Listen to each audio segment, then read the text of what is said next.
What's going on, everyone? Kyle here, and today we are with Shiraz. He is a young real estate agent, entrepreneur, automotive enthusiast, and so much more. He's got some awesome, valuable insights that he wants to go over today about starting in real estate, how to make money, and kind of his whole experience. So with that being said, this is Shiraz.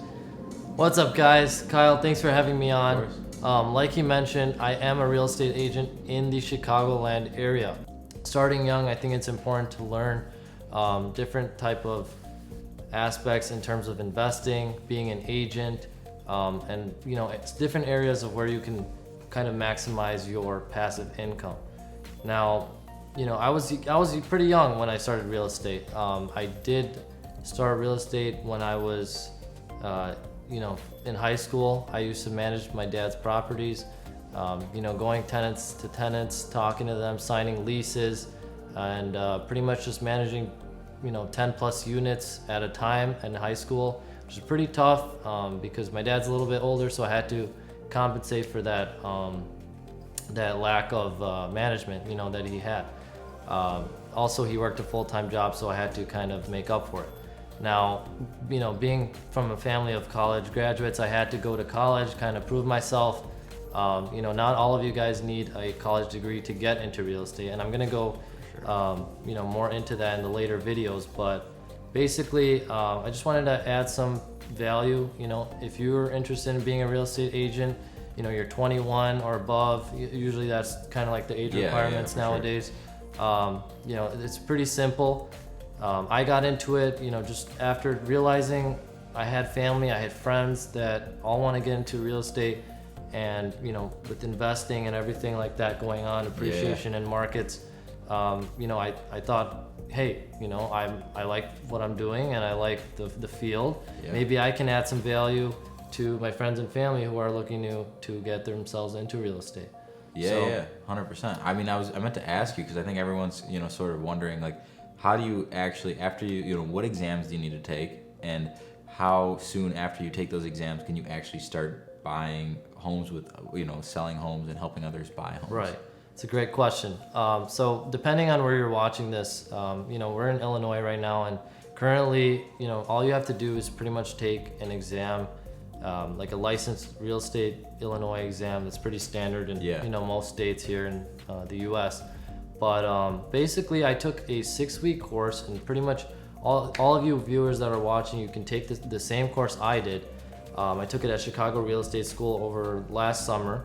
So, obviously I'm less than a year into real estate, and, I'm making this video with Kyle here, but, I took the exam, I took the class first, and then after, I studied pretty much, I'd say a month or two in the library, just kind of cracking the books, pretty much learning all the definitions, the math equations, solving about taxes, prorations, things like that. And once I started getting the gist of it, I went and, took the exam, and, first time, it's charm, I passed.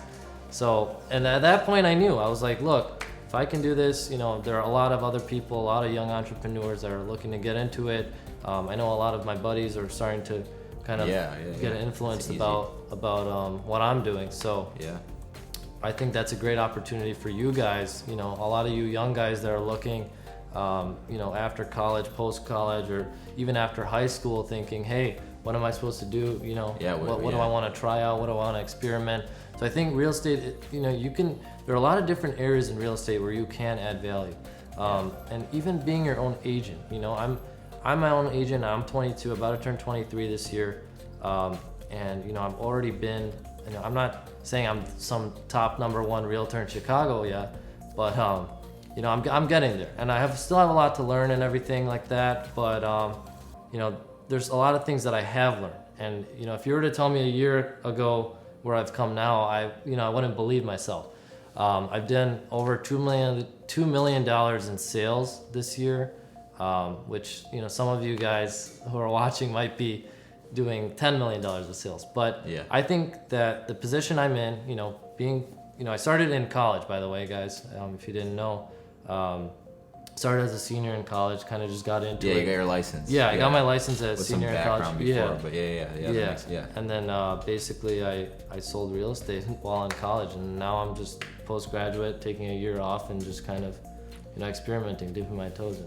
Yeah, I think a lot of people want to know, like, did you have any, like, what are the main like hurdles, and why would you advise somebody not to do it? So the main questions are, did you have any issues in your first almost year now of real estate? And number two would be, you know, what reasons would you not want to do it? Like the consistency, all that stuff, and how have you personally been affected by that? Right, that's a great question. So some of the things, you know, that kind of I faced is just kind of having nowhere to start. Really, when you're in real estate, when you get your license, you're kind of lost. You know, you're at like a dead end. You know, sometimes people have it's basically starting up your own business. Sometimes a lot of people lose faith in the first couple months, and it's all about consistency. If you can just keep going, you know, even though you don't have any sales, even though you don't really know anyone, it's all about just keeping the pace going, keeping the ball rolling, you know. And that's with any other things in life, you know. I know you talked about on the channel with fitness, with, you know, things like that. Anything in life, as long as you keep going, you're bound to make it happen, you know. So the first couple months of real estate was really slow for me. However, I did have some family that did want to sell through me and want to buy through me, so that kind of got my ball rolling there. But then, you know, winter months, as you've heard probably, they're pretty much slower. And you know, as you network and as you grow along, you start to meet people, you start to network, you start to meet new attorneys, new lenders, you know, and that kind of builds on itself. And once you start to network and branch out, you start to meet new clients. And once you keep client relationship going, you know, they start referring you, passing your business cards out, and things like that. Yeah, no, 100%. I mean, I feel like there's a lot of things in real estate that are just genuine entrepreneurial traits. You know, that's like what we talk about a lot on this channel, and I think Shiraz is a perfect example of it, and I think real estate is a very good vehicle for a lot of people out there. I mean, I think everyone's dying to know, what can you expect? You know, you said you sold $2 million in real estate. Like, what can you really expect as far as, you know, commission-based sales? How soon can you expect it? And what's kind of like the whole payment structure? How can you look at that, and how does your pay get changed, and, you know, stuff like that? Great. So one of the biggest hurdles that, you know, going back to your previous question, is the payment structure, and, you know, just kind of going back to that is just the method of payment. So you're not going to get, realistically, the bottom line is, if you don't sell real estate, you're not going to get paid. And that's kind of, you know, a lot of people don't like to hear that. A lot of people, there's some people who like to work the 9 to 5 and they like to get paid every 2 weeks and live their life. And there's nothing wrong with that. But as a real estate agent, you know, it really, the equation is you work hard and then you get paid. And sometimes you're waiting for a loan to get approved for 45 days plus. And you're in a contract, the property is contingent, and last day of you're at closing table and the loan falls through. And your past 2 months of work have just been vanished, you know? So I think it's really important to set yourself up before you get into real estate. I know I did a lot of investing with cars and everything. I started at a young age. I started buying and selling cars. You know, that was a huge help to me, kind of gauge my real estate and sales experience. So I think if you set yourself up prior to getting your license, prior to starting that actual job, I think that goes a long way, you know, as a cushion for your payments. You know, sometimes you might have bills coming up, you know, and things like that. So yeah, no question. No question. Yeah, I mean, that's, you know, kind of number one. I think with all entrepreneurs, we all kind of understand that the more risk, we had a conversation about this earlier, but the more risk that you take, the more upside there is. And I mean, we always talk about on this channel, talk about a lot of things that are cliche, and that is cliche. More risk, more reward. But guess what? That's just the honest truth.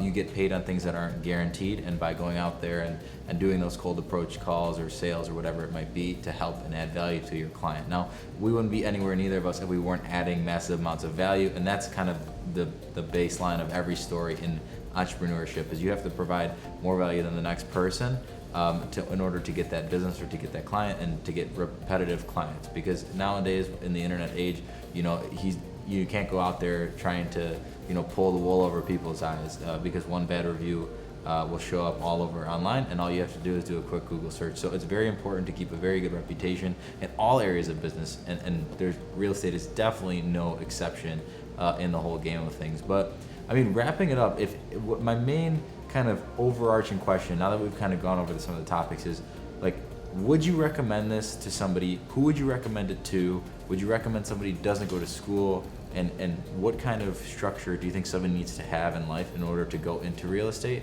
and just kind of the general principles?